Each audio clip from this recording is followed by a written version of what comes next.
I always believed keeping the peace was worth the price of my dignity. That changed the night my daughter pulled me into a corner and demanded I apologize to the man who had just humiliated me. I realized my silence was no longer a shield, but a pair of handcuffs. I spoke 3 words to her father-in-law. 6 weeks later, she was back on my porch, shivering and desperate. My name is Marianne Caldwell. I am 58 years old, a former head nurse who learned early on that panic is a luxury no one can afford. In my small house by the river in Briar Glen, Michigan, silence is a companion I chose. I wake up at 5 in the morning, drink my coffee black, and keep my life as orderly as a sterilized instrument tray. Chaos was something I left behind at the hospital when I retired early. I believed I had earned a quiet life. That illusion shattered inside the sprawling dining room of a house in Maple Crest. My daughter, Lila, sat across from me, cross. She is 33, beautiful, and recently married to Owen Voss. At the head of the table sat Owen's father, Harold Voss. Harold is the kind of man who wears $5,000 suits and speaks in a voice that sounds like velvet wrapped around a brick. He smiles with his mouth, but never with his eyes. The dinner began well enough, but by the second course, the air turned thin. Harold tapped his spoon against his crystal glass to demand attention. "I just want to take a moment to acknowledge Marianne," Harold said, his voice smooth and loud enough to silence the room. He gestured toward me with a fork, as if I were a charity case he had just donated to. It takes a lot of grit to raise a girl alone, especially when you come from, well, such humble beginnings. We are just so grateful we could step in and save Lila from that sort of mediocre existence. The guests chuckled. My spine stiffened. I set my fork down without a sound. Before I could speak, Lila stood up, her chair scraping harshly against the hardwood floor. She did not defend me. She grabbed my arm with a grip that bruised. "Kitchen. Now," Lila whispered. She dragged me through the swinging doors into the pristine, white workspace of the caterers. The moment the door swung shut, she turned on me. Her face was not the face of the daughter I raised. It was hard, cold, and terrified. "Mom, you have to go back out there and apologize to Harold," Lila hissed. "You are making me look like a fool." I stared at her. I felt the blood drain from my face. "I did nothing," I said, my voice steady despite the tremor in my chest. "He insulted me. Lila, he insulted us." "He is just being funny," Lila snapped, throwing her hands up. "You are so sensitive. You just sit there with that sour look on your face. It is embarrassing. You need to thank him. Thank him for what I asked. For mocking the fact that I worked double shifts to put food on your table." Lila stepped closer, her voice dropping to a venomous whisper. "For giving me a life you never could. Your existence here is already a mistake. Mum, do not make it worse." I felt like I had been slapped. I looked past her shoulder toward the granite island in the center of the kitchen. There was a stack of papers sitting next to a fruit bowl. The title caught my eye, Commitment to Family Support. It looked official. Curiosity made me step around her. I looked down at the bottom of the page. There was a signature on the line. Marianne Caldwell. I had never seen this document in my life. I had never signed it. Before I could touch the paper, the kitchen door opened. Harold walked in. He did not look angry. He looked disappointed, like a teacher dealing with a slow child. "Is there a problem here?" Harold asked. "No," Lila said quickly, stepping between me and the table. Mom was just leaving. After she apologizes. Harold smiled. It was a terrifying expression. That would be best. Marianne. We just want things to be smooth. If you make amends, we can all move forward. If not, well, I might have to legally demand the contributions you promised on those papers. He pointed a manicured finger at the document with the forged signature. I did not scream. I did not fight. The nurse in me took over, shutting down my emotions to assess the trauma. I grabbed my purse and walked out the back door without saying a word. I sat in my sedan for 10 minutes before I could turn the key. My hands were shaking. It was not fear. It was the cold realization that I was being extorted by the people I loved.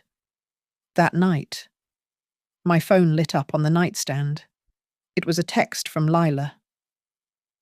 Come back tomorrow. Dad says if you kneel and apologize, he will forget today happened. I need you to do this right. Do not ruin my life. I stared at the word, kneel. I turned off the phone and stared into the dark. They thought they had broken me. They were wrong.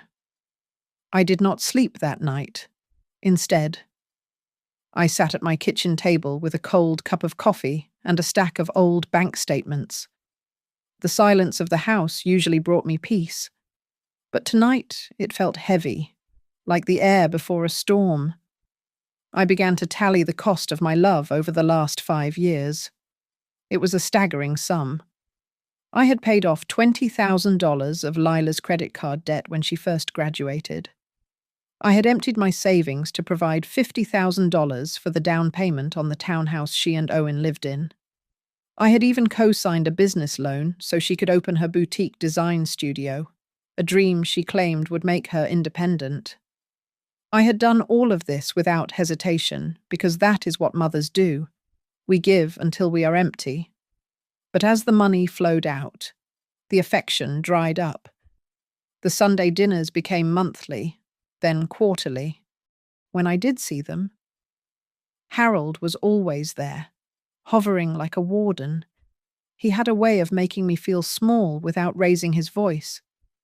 He would introduce me to his friends as Lila's mother from the countryside, emphasizing the last word as if it were a disease.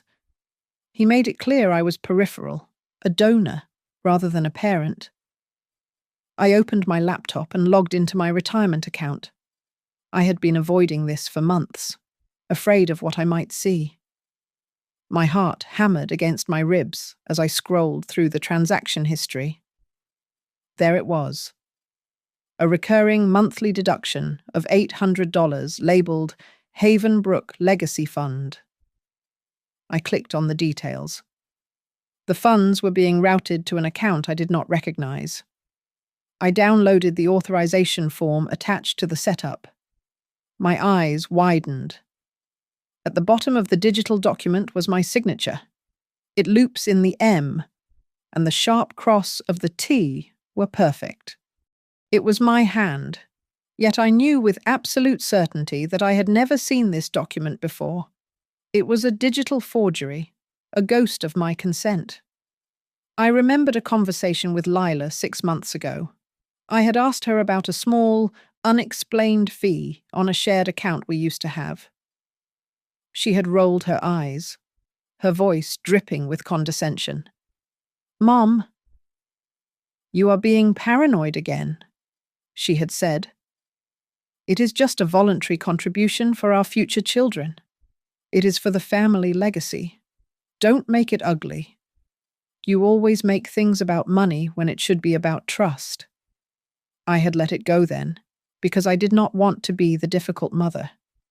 I realized now that my silence had been permission. They were not just stealing my money. They were stealing my agency. I sat back and felt a chill that had nothing to do with the temperature of the room. This was not just Harold. Harold might have built the trap, but Lila had led me into it. She had normalized the theft, framing it as love and duty. It was not about affection. It was about control. They were managing me like a dwindling asset. I looked up at the mantel where a framed photo of Lila sat. She was 7 years old in the picture, missing a front tooth, smiling with pure, unadulterated joy. I felt a sharp, stabbing pain in my chest. But I refused to cry. I raised you to be strong. I whispered to the empty room. But I never taught you where the line was. I had raised a daughter who could not hear the word no because I had never said it loud enough. I had failed to teach her boundaries, and now she was crossing them with a bulldozer. I closed the laptop with a snap. The pity party was over. There would be no weeping. There would be no begging for respect they clearly did not have for me. I was done being the victim. I was done being the silent bank account. I reached for a notepad and a pen. I did not write a letter to Lila. I made a list. The first item on the list was not call daughter. It was call Dana Rourke. I needed a lawyer. And I needed to stop acting like a mother and start acting like a plaintiff. If they wanted a war over assets, they were about to realize they had picked a fight with a woman who spent 30 years managing trauma units. I knew how to stop the bleeding, and I knew how to cut out the rot. The office of Rourke and Finch smelled of old paper and expensive coffee. It was a scent that usually calmed me, but today my stomach was tied in a knot tight enough to cut off circulation. Dana Rourke sat across from me behind her mahogany desk. She had been handling my estate planning and will for 15 years. She was a woman who did not believe in sugarcoating bad news. Dana adjusted her glasses and slid a thick file folder across the desk toward me. I pulled the property records for the townhouse in Maple Crest, Dana said, her voice flat and professional, and you told me you gave them $50,000 for the down payment and that Lila and Owen took out a mortgage for the rest. Is that correct? Yes, I said. That was the agreement. Well, there is no mortgage recorded under the name of Lila Voss or Owen Voss, Dana said. In fact, neither of them owns that house. The deed is held by a limited liability company called Voss Meridian Holdings. I frowned. I have never heard of that company. Is that Harold's business? Dana tapped a finger on a stack of printed spreadsheets. That is the interesting part. I dug into the corporate filings for Voss Meridian Holdings. It was incorporated 3 years ago.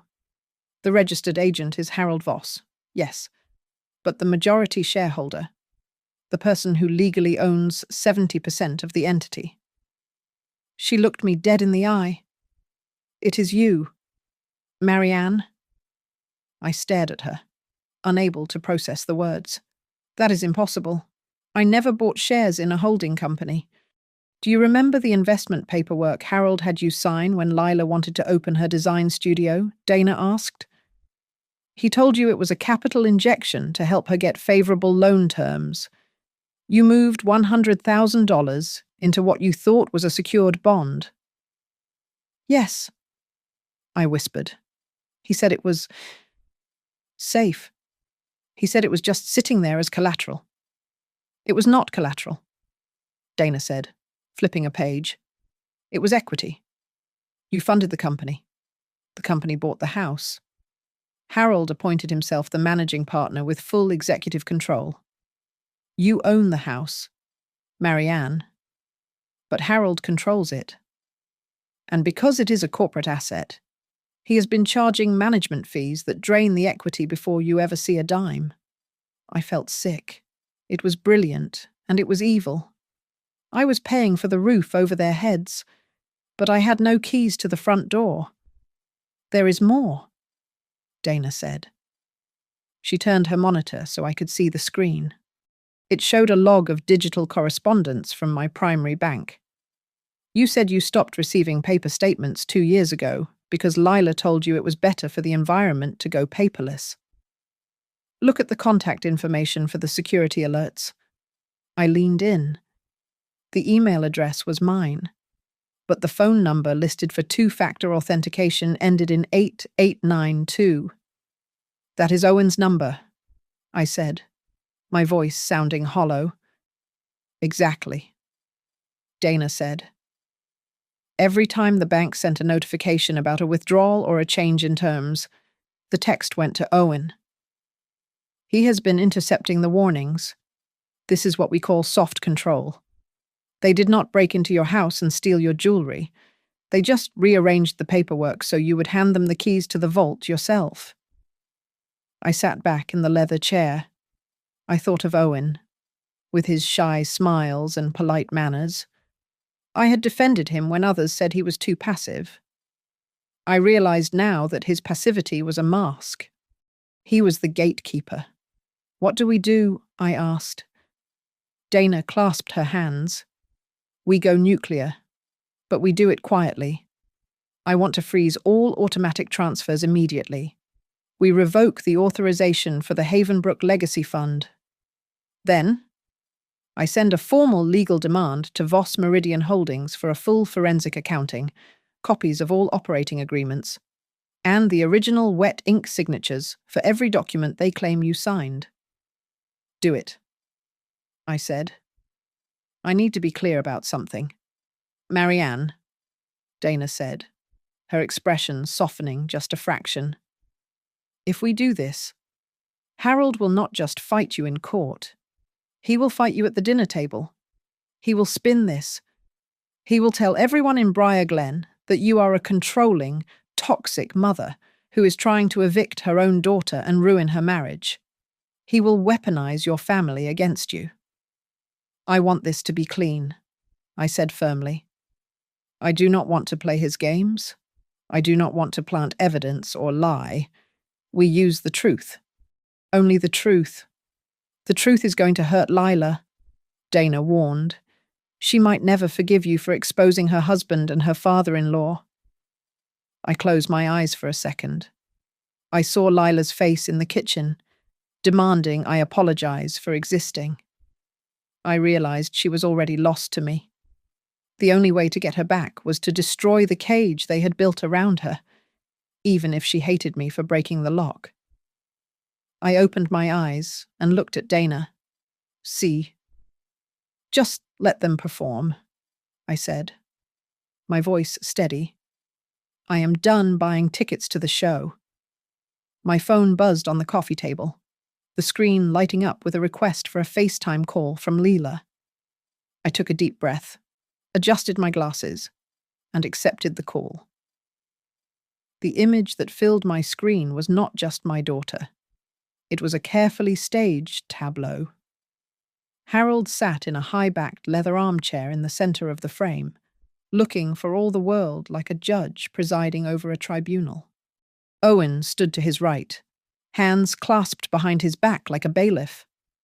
Lila sat on the edge of the sofa to his left, her posture rigid, her eyes red-rimmed. Marianne, Harold said, his voice booming slightly through the phone's speaker. We are glad you picked up. We need to settle this nonsense before it goes any further. I am listening, I said. Lila leaned forward. Mom, please. Dad says we can put all this ugliness behind us. You just need to apologize for the scene you caused at the dinner. And there is one more thing. She held up a document.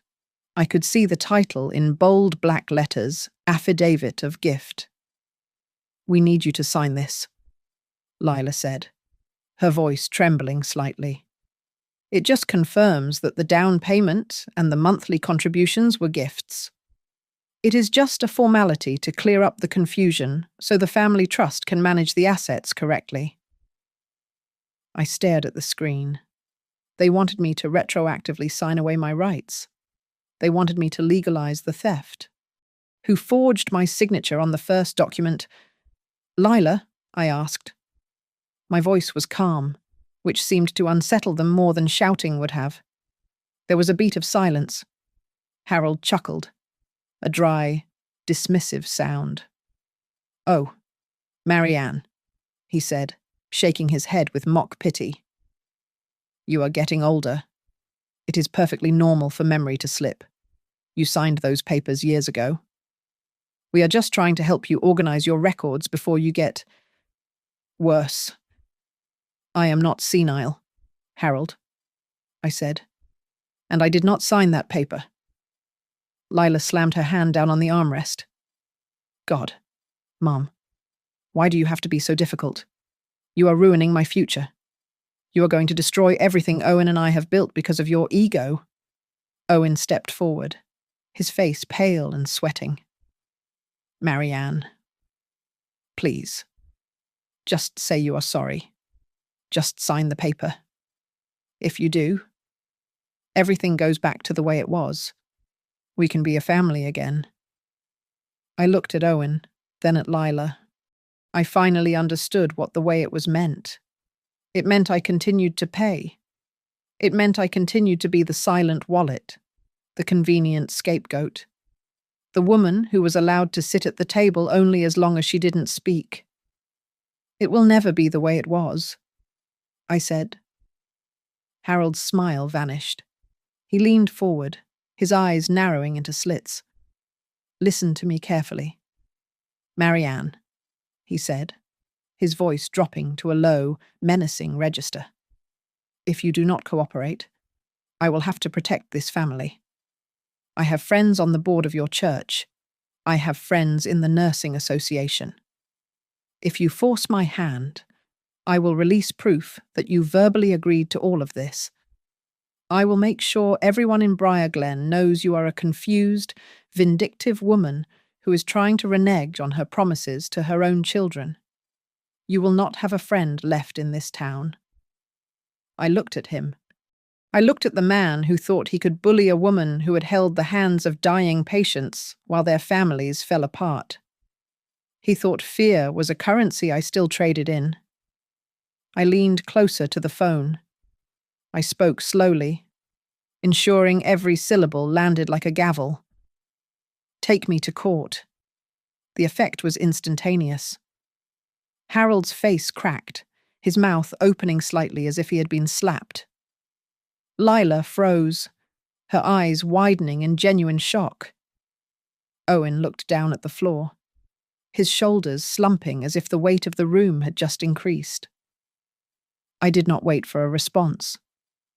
I ended the call. I sat there for a moment, listening to the silence of my house. My hands were not shaking. I felt lighter than I had in years.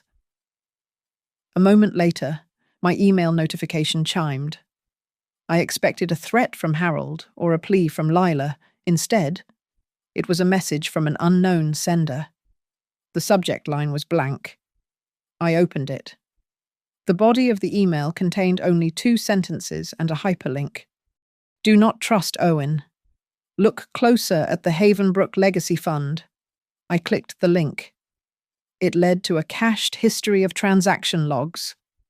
I began to read, and the lightness in my chest was replaced by a cold, hard resolve. The war had just begun. The fluorescent lights in Dana Rourke's office hummed with a low, headache-inducing frequency that matched the tension in my temples. We had been staring at spreadsheets for 3 hours. The paper trail of the Havenbrook Legacy Fund was not a straight line. It was a tangled web designed to exhaust anyone trying to follow it. "It is not a charity."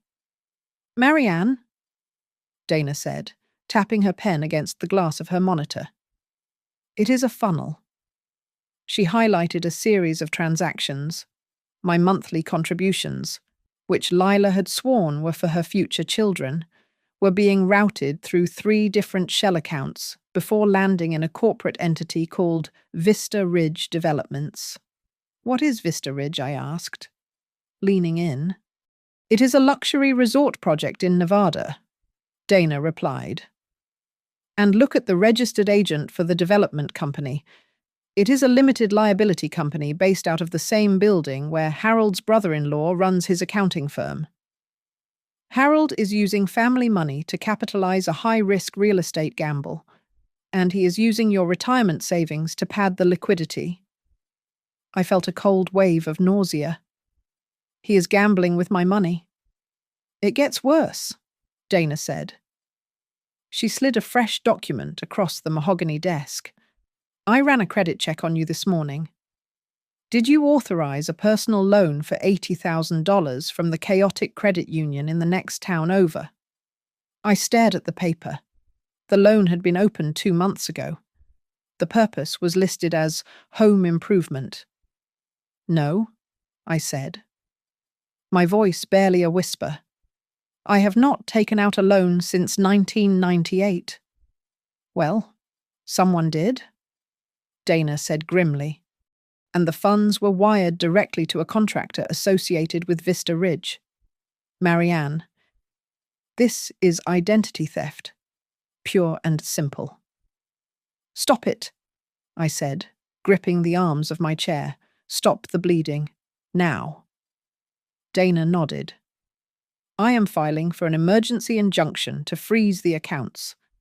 I am sending a fraud alert to the credit bureaus and the bank. Harold is going to know we are onto him within the hour. Harold's reaction was not a phone call. It was a public execution. By 6 o'clock that evening, I was sitting in my kitchen when my iPad pinged with a notification from a local community group.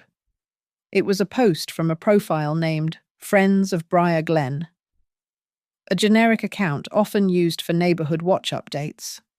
But this post was different. It was a long, emotional essay about the pain of toxic elderly parents. It did not name me, but it did not have to. It described a grandmother in our town who was using financial leverage to control her daughter's marriage, threatening to bankrupt a young couple because of her own loneliness and jealousy. It painted Harold as a saintly patriarch, trying to keep the peace, and me as a bitter, vindictive woman. The comments were already pouring in. So sad when money destroys families. Some mothers just cannot let go. Then came Lila's texts. Mum, are you insane? The bank just declined my card at the grocery store. Do you want me to divorce him? Is that it?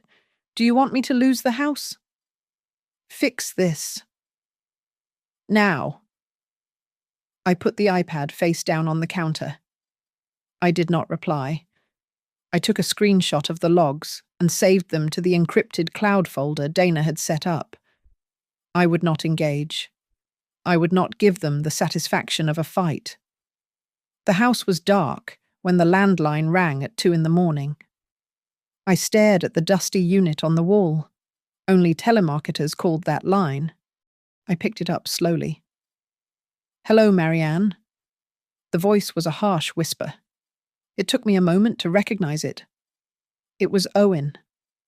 Owen, I asked, why are you calling this line? I cannot talk on my cell. Owen stammered. He sounded terrified. Harold is tearing the office apart. He knows about the freeze. He is talking about burning the hard drives. Let him burn them, I said, my voice steady. Forensics can recover data from ash. Owen? No. You do not understand, Owen said. His breath was coming in short, sharp gasps. It isn't just the fraud. It is Lila. He has a failsafe. What are you talking about? The post-nuptial agreement, Owen whispered. The one Harold made us sign last year to protect the assets. He told Lila it was just standard procedure. But I saw the real appendix. Marianne. I saw the unredacted version. My grip on the phone tightened. What does it say? It assigns all the debt from Voss Meridian Holdings to Lila personally in the event of a dissolution of marriage. Owen said. If she leaves him, or if the company goes under, she is liable for everything. The mortgage, the loans, the Vista Ridge leverage. It is millions of dollars. Marianne. He set her up to be the fall guy. If he goes down, she takes the fall for the debt. I felt the blood drain from my face. It was not just greed, it was a trap. Harold had bound my daughter to him with chains of debt so heavy she would never be able to surface. Does she know? I asked. No, Owen said. She thinks he is protecting us. She worships him. Thank you, Owen, I said. Keep your head down. I hung up the phone. The anger that had fueled me for days evaporated, replaced by a cold, surgical focus. This was no longer a revenge story. It was a rescue mission. Lila had led me into a trap. Yes, but she was trapped in a cage far smaller and deadlier than mine. I had to get her out, even if I had to burn the whole world down to break the lock. I sat in the corner booth of a small, nondescript coffee shop called the Salty Bean, far enough from Maple Crest that we were unlikely to run into any of Harold's golf buddies. I had spent the morning staring at the legal scorched earth strategy Dana had mapped out. It was perfect. It was lethal. And if I executed it without care, it would bury my daughter along with her father-in-law. I had to separate the hostage from the captor before I opened fire. Lila arrived 10 minutes late. She wore oversized sunglasses and a structured beige coat that looked too heavy for the mild afternoon. She walked with a stiff, practiced arrogance, chin held high, but when she reached for the menu, her hand trembled so violently that the laminate rattled against the table. It was not the tremor of rage. It was the tremor of a trapped animal. You have 5 minutes, Lila said, checking her watch. Harold thinks I am at the dentist. If he finds out I am talking to the enemy, he will be furious. I am not the enemy, Lila, I said quietly. And Harold is not a king. He is a thief. I slid a thin manila envelope across the table. It did not contain the lawsuit. It contained the forensic accounting of the Havenbrook Legacy Fund and the unauthorized loan documents. Dana is ready to file criminal fraud charges, I said. But I told her to wait. I want you to read this. If you tell me the truth, the whole truth, I will make sure you are not named as a co-conspirator. I will help you get out from under the debt he has strapped to your back. Lila stared at the envelope. She did not open it. Tears began to leak from under her sunglasses, tracking through her foundation. You do not understand, she whispered, her voice cracking. I owe them. I owe them everything. I looked at her, my heart breaking for the little girl who used to hide behind my legs when strangers spoke to her. Is it money you owe? I asked. Or is it honor? Lila let out a ragged sob. She took off her glasses. Her eyes were swollen. It is not just money, she said. It is compliance. I made it easy for them. How? I asked. Lila looked down at her coffee, unable to meet my eyes. Do you remember the barbecue last July, when you said your eyes were tired and you couldn't read the small print on your bank notifications? I nodded slowly. I handed your phone to Owen. Lila confessed, her voice barely audible. I told him to help you.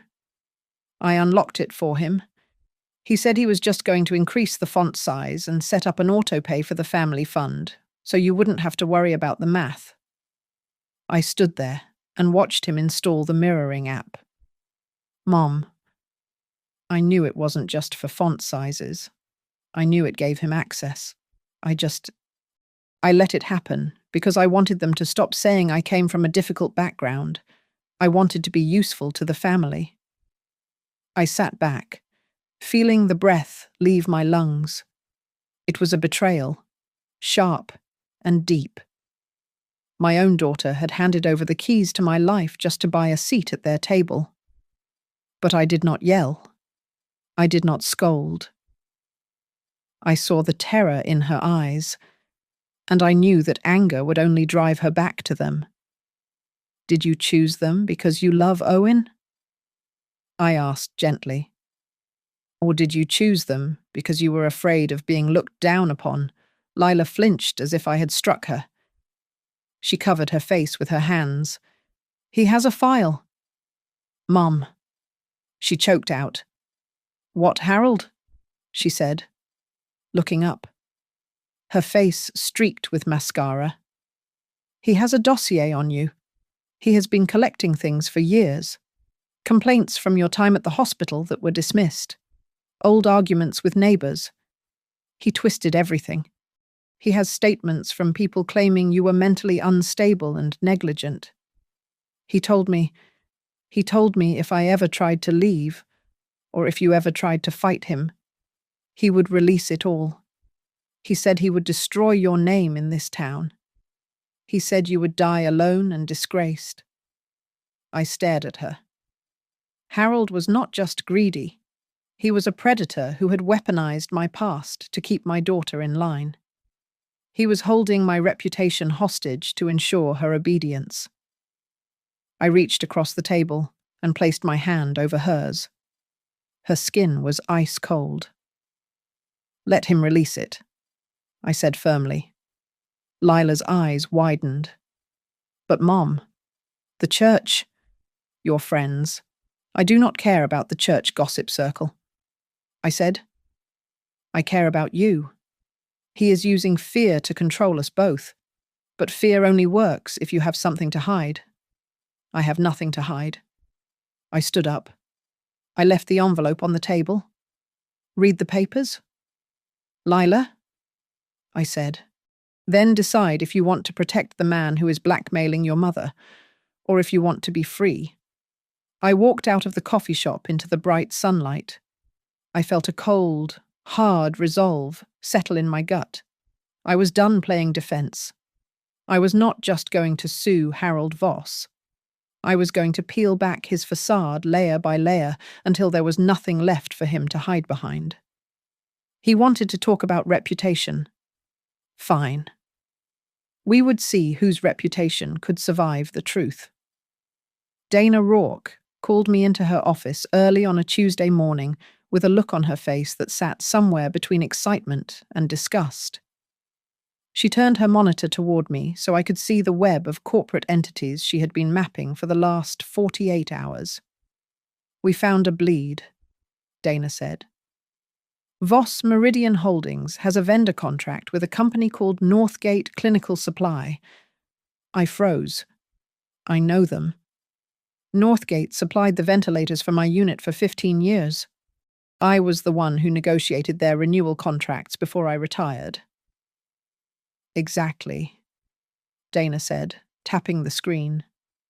Harold didn't just pick them out of a hat. He used your name. I found correspondence where he leveraged his familial connection to Marianne Caldwell to secure a bulk distribution deal. But here is the kicker. He is inflating the invoices by 40%. Voss Meridian pays the inflated price. Northgate kicks back the difference to a shell company in Delaware, and the markup is recorded as a business loss to lower his taxes. I felt a cold fury rising in my chest. He had not just stolen my retirement, he had pawned my professional reputation to launder money. Get the investigator, I said. I want every cent tracked. Dana had hired a forensic accountant named Miller. He was a quiet man who looked more like a librarian than a detective. He worked in silence for 2 days until an encrypted email landed in his inbox. It was from an anonymous sender. Attached was a single audio file. We played it in the conference room. The quality was grainy, recorded on a phone inside a pocket, but Harold's voice was unmistakable. Don't worry about the audit. Harold's voice sneered through the speakers. The old lady, she will sign whatever I put in front of her. She is so desperate to be part of the dynasty she doesn't even read the fine print. I own her, gentlemen, and by extension, I own the capital. The recording ended with the sound of ice clinking in a glass and men laughing. I recognized the laugh.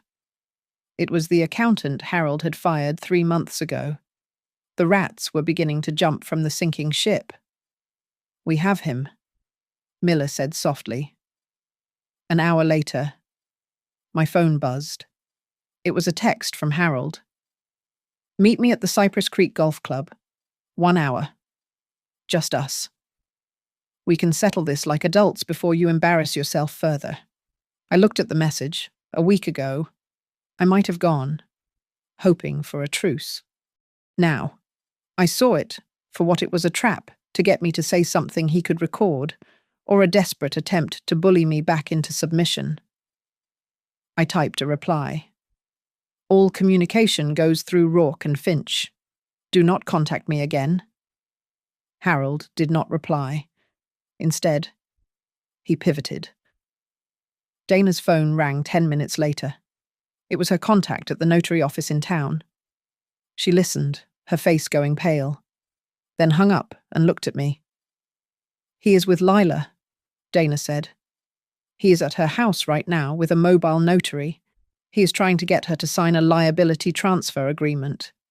He is telling her it is a document to protect her assets by moving the debt officially to the guarantor.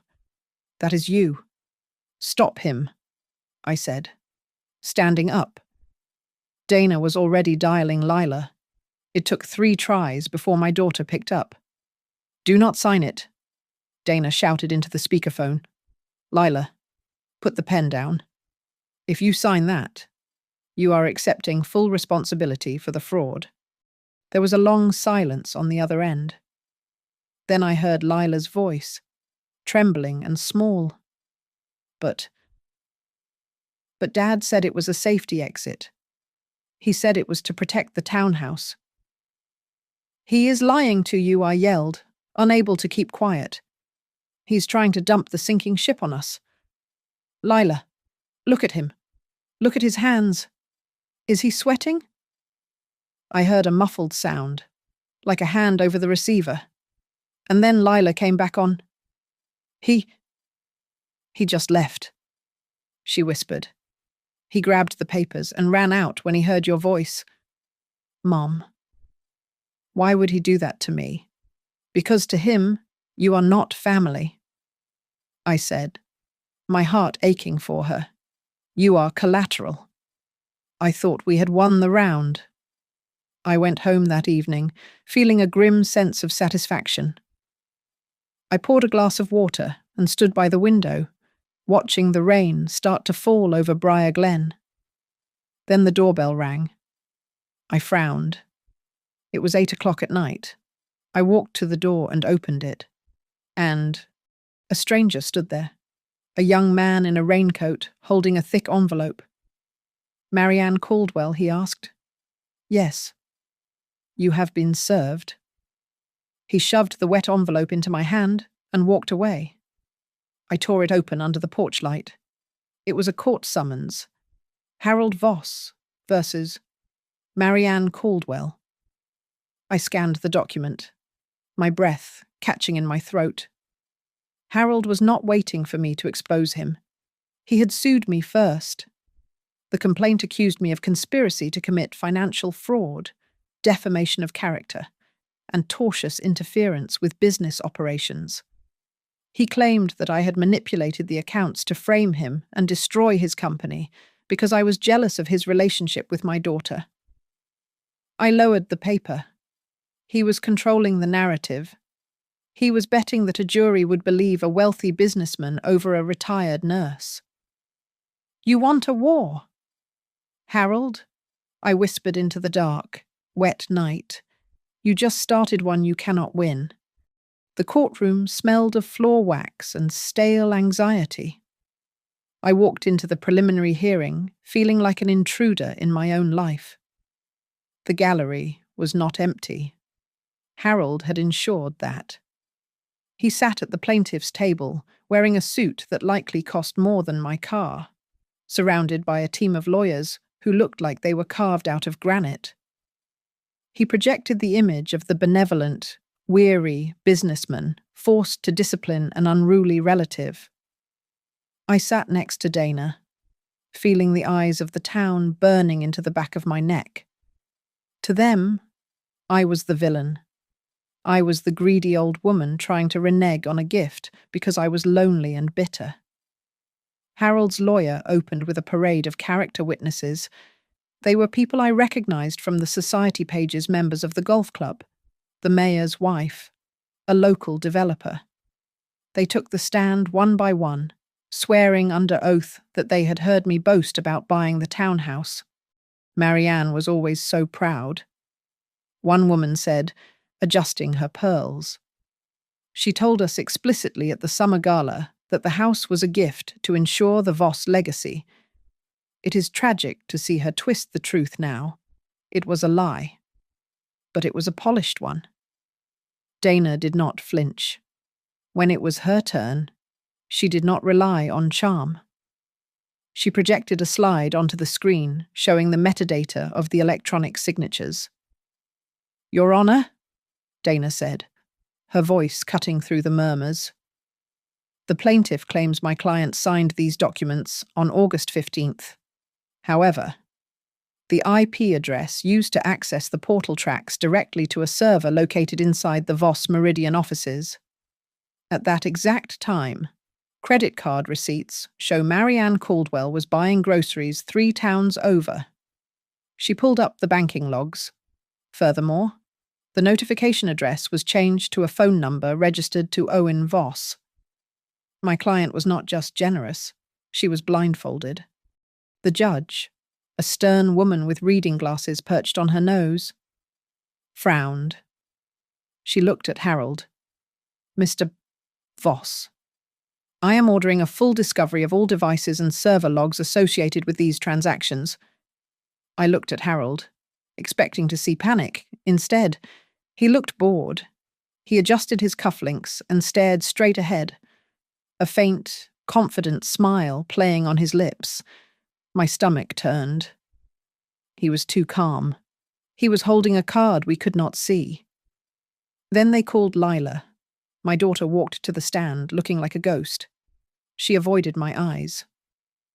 Harold turned his head slowly and locked his gaze on her. It was not a look of affection. It was a command. "Mrs. Voss." Harold's lawyer asked smoothly. "Did your mother ever verbally agree to support your housing costs?" Lila gripped the railing of the witness box. She looked at Harold, then at Owen, who was staring at his shoes. Finally, she looked at me. Her eyes were filled with tears, but her voice was a dull monotone. "My mother," she stammered. She did agree once. She said she would do whatever it took to help us." The courtroom erupted in whispers. It was a half-truth twisted into a dagger. I felt the air leave my lungs. She had chosen her cage. When the hearing adjourned, I waited for Lila outside the heavy oak doors. She tried to hurry past me, her head down, but I stepped into her path. I did not scream. I did not cry. "Lila," I said softly. She stopped, her shoulders shaking. "Mom, I had to. You do not know what he will do. If you want me to lose, I will not hate you," I said, my voice steady despite the breaking of my heart. "But you have to live with the truth. And the truth is that you just lied under oath to protect a thief." She let out a choked sob and ran toward the parking lot where Owen was waiting with the engine running. I went home to a silent house. I sat in the dark, watching the headlights of passing cars sweep across my living room wall. I felt entirely alone. The community thought I was a monster, and my daughter thought I was a liability. At 11 o'clock, my phone buzzed. It was a text from a burner number. "I have the original post-nuptial agreement." Harold hid the real clause from the copy he gave Lila. "I will give it to you. In exchange, you have to promise to get Lila out safely." It was Owen. I typed back immediately. I agree, but no back alley handoffs. You send it directly to my lawyer? It has to be legal. A minute later, an image loaded on my screen. It was a photo of a legal document, specifically page 14, paragraph 3. I zoomed in. My blood ran cold. The clause stated that if the marriage was dissolved, or if Lila Voss engaged in any action that caused reputational damage to the Voss family name, Harold had the right to seek immediate reimbursement for all assets held by the trust. It was standard legal jargon until I read the final sentence. In the event the primary beneficiary cannot provide liquidity, the guarantor assumes full liability for the debt. And there, listed as the guarantor for the marriage contract itself, was a name I had not signed, but which legally bound me to their ruin. Marianne Caldwell. I dropped the phone. Harold wasn't just stealing my past savings.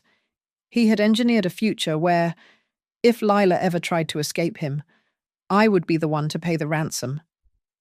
The trap was elegant in its cruelty. I sat at my kitchen table, staring at the photo Owen had sent. Harold had engineered a scenario where I served as the financial bedrock for his empire, regardless of whether my daughter stayed married to his son or not. If Lila stayed, he drained my accounts through the fake fund. If she left, the post-nuptial agreement triggered a clause that transferred the company's massive debt to her, and by extension, to me as the fraudulent guarantor. I was not just a victim of theft. I was the insurance policy for his own bankruptcy. I drove to Dana's office at 8 a.m. She was already there, fueled by espresso and cold rage. "We are done playing defense," Dana said, slamming a file onto her desk. "I am launching a two-pronged attack. First, we file a motion to dismiss his lawsuit based on evidence of signature fraud. Second, and this is the one that will hurt, I am submitting a formal dossier to the State Financial Crimes Division. The Havenbrook Legacy Fund isn't just a slush fund. It has all the hallmarks of money laundering." "Do it," I said. "But I need to talk to Lila one last time." I met Lila in the parking lot of the public library, a place where we used to spend hours when she was a child. She climbed into my passenger seat, looking pale and hollowed out. I didn't offer a greeting. I placed the printed copy of the unredacted post-nuptial agreement on the dashboard between us, read paragraph 3. I said. Lila picked it up, squinting at the dense legal text. As she read, I saw the exact moment the realization hit her. Her breath hitched, and the paper began to shake in her hands. He told me this clause was just about protecting the family trust from external lawsuits, Lila whispered. It says if I damage the family reputation, I owe them everything. And you are listed as the backstop. Do you see it now, I asked? Do you see why he demanded I apologize that night? It wasn't about respect. It was a compliance test.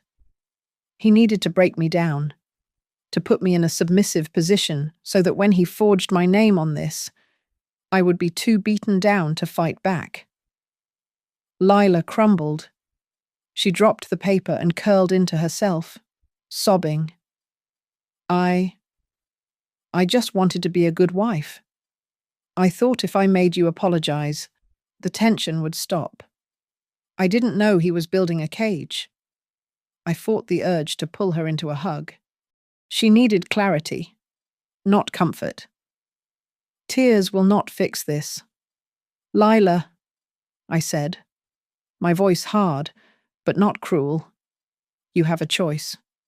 You can go to court tomorrow and tell the truth about the phone, the app, and the pressure he put on you. Or you can stay silent and let him bury us both. But if you choose him, I am cutting you off. No money, no contact. I will not let you drag me down with him. Lila looked at me, her face streaked with tears. I am scared, Mom. Good, I said. Use it. Harold must have sensed the ground shifting beneath him. That afternoon, Owen showed up at my back door. He looked like he hadn't slept in a week. He held a crumpled letter in his hand. He knows, Owen said, his voice cracking. Harold sent me this. It is a separation agreement. If I want to keep my job at the firm, I have to sign a non-disclosure agreement that forbids me from discussing family business with anyone, including you. He is trying to silence the witness, I said. Owen looked at me, his eyes wide and desperate. I cannot do it. Marianne, I cannot let him win. I have something else.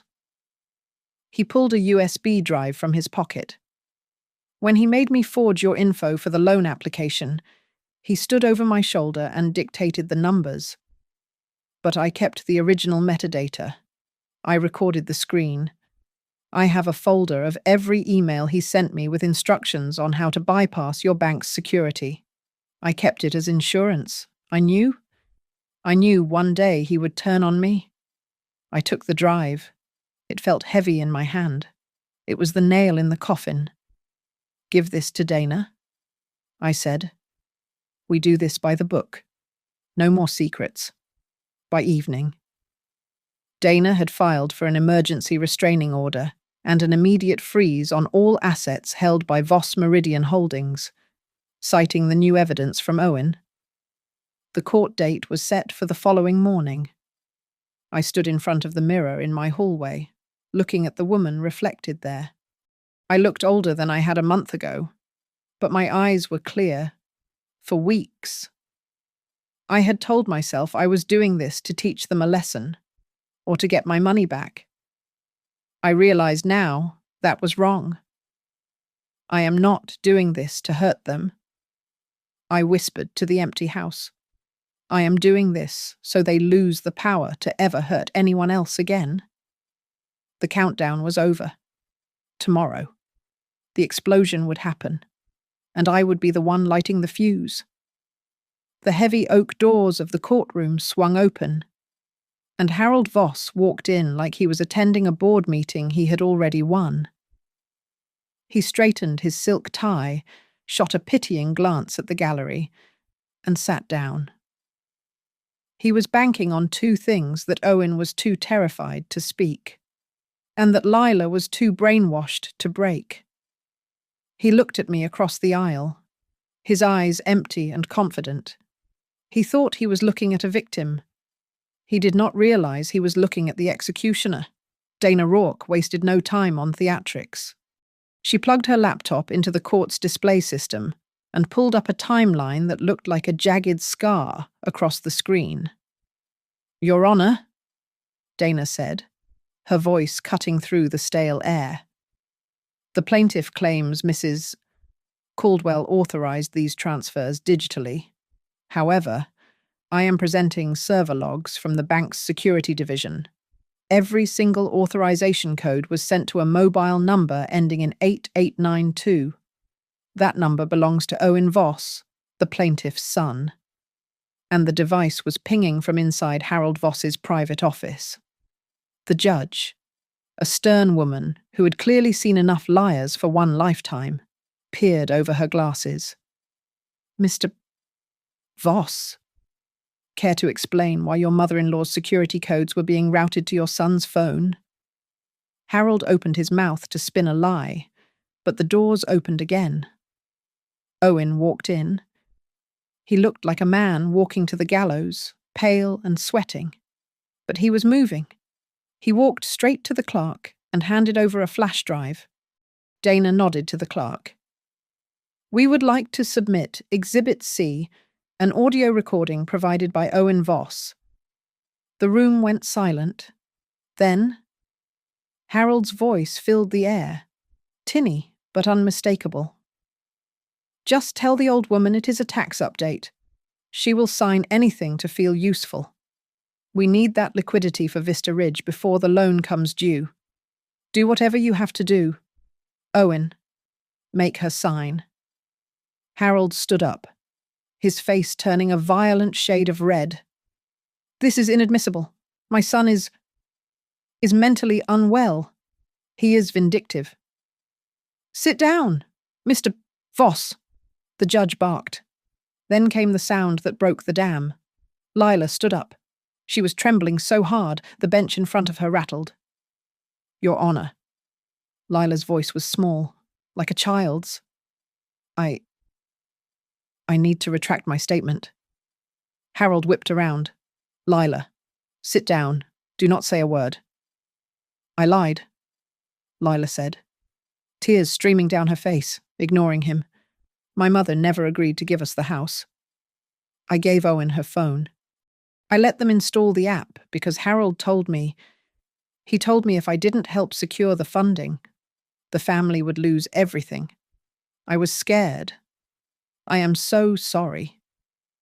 Harold lost it. The mask of the gentleman dissolved, revealing the predator underneath. He pointed a shaking finger at me. You poisoned her, Harold shouted, his voice cracking. You jealous, pathetic old cash cow. You are trying to ruin me because you have nothing else in your sad little life. The court reporter's fingers flew across the keys, capturing every word. Old cash cow. It was on the record. The image of the benevolent businessman was dead. Dana calmly projected one final email onto the screen. It was a message from Harold to Lila, dated 6 months ago. The subject line read, Insurance policy. Make sure Marianne is listed as guarantor. If she balks, remind her of the gossip file. We need to lock her into the liability so if the market turns, the debt doesn't hit our books. The judge had seen enough. She slammed her gavel down with a sound like a gunshot. I am dismissing the plaintiff's suit with prejudice, the judge announced, her voice icy. I am granting the defendant's request for a permanent restraining order.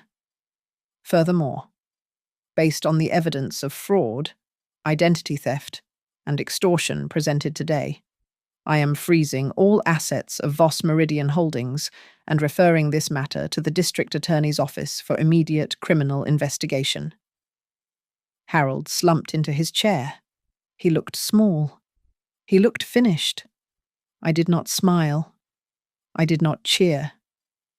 I just let out a breath I felt like I had been holding for 5 years. I felt the heavy sack of obligation and guilt slide off my shoulders. I stood up and walked toward the exit. Lila was waiting in the hallway. She was sobbing, her makeup ruined, looking like a teenager who had lost her way. Mom, she choked out. Mom, please. I am so sorry. Can I come home? I looked at her. I loved her more than my own life, but I was done being a doormat. You can come home? I said gently. But not to the Voss house. You come to my house. The real one. I will do anything. Lila wept. I will pay you back. I swear. No? I said firmly. You are not going to pay me back with money you do not have. You are going to get a job. You are going to go to therapy. And you are going to rebuild your life on your own 2 feet. I will be your mother. Lila. But I will never again be your bank. Those days are over. I walked out of the courthouse and into the bright afternoon sun. The air smelled like rain and asphalt. But to me, it smelled like freedom. Before I left, I sat in my car and signed one last document for Dana.